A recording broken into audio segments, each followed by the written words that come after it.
Congratulations, Pastor Robert Kayanja. Eranga oyinza okwebuuza kiki ekiri ewa Pastor Robert Kayanja.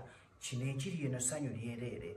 Eranga munnange buli kimu nga kinaabaawo ekituufu kiri nti teribeera ddogo. Era beera n'okukkiriza bw'onookola ebirungi eri abantu mulimu ajja okusiima era akusapulaizinge. Kati munnange olunaku olwajjo Pastor Victor James Wama munange nga surprisinga Pastor Kayanja.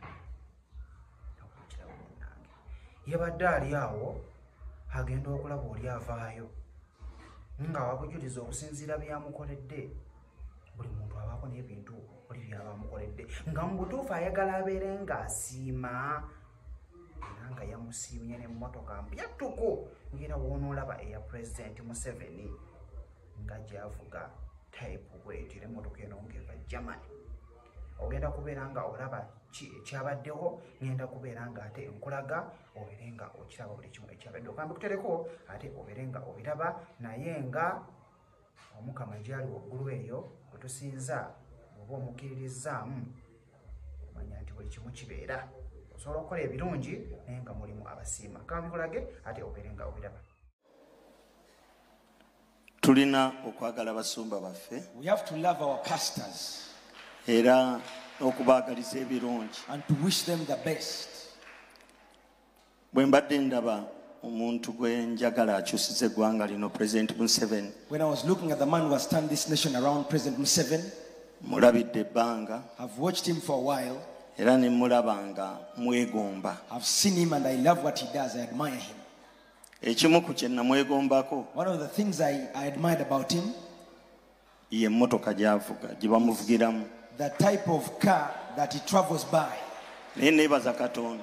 I'm grateful to God. Kubanga yansobozesezza. Because God enabled Ne me mukyala wange. and my wife. Ne tugulira Muzeeyi Kayanja emmotoka. Glory to God. Glory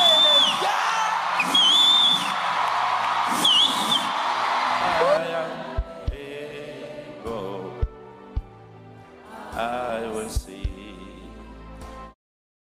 Tuvuddeko awo ye mwana mulenzi Lubega Frank gugudde owa Vibe erinnya lye mumanyi muneeyimbira byange ebadde ng'ebeerayo ku ssaawa 4 ez'ekiro ku Radio Simba. Mwana mulenzi onono ye yawangudde neeyimbira byange 2025 era ng'ebintu bye yafunye mukwano bw'obiwulira oyinza okugamba nti guno gubadde mukisa bukisa sidduko kubanga n'essaawa eno bw'owulira obuwulizi k'owulidde katune ako ng'agezaako okubeera nga mayiminga oba ng'agenda okubeera nga atula mu kisiikirize ekya Misa Kisemakula mu butuufu kiragira ddala nti omwana alina ekitone era ng'ono bino bye yafunye obukadde 5 pikipiki empya ekika kya Honda TV empya 2 okuva mu DT Solar gas cooker okuva mu Basek Prices ettaka Toyota 15 okuva mu Century Properties. Mwana mulenzi watu bwe yakikubye lugudde owa Vibe. Congratulations.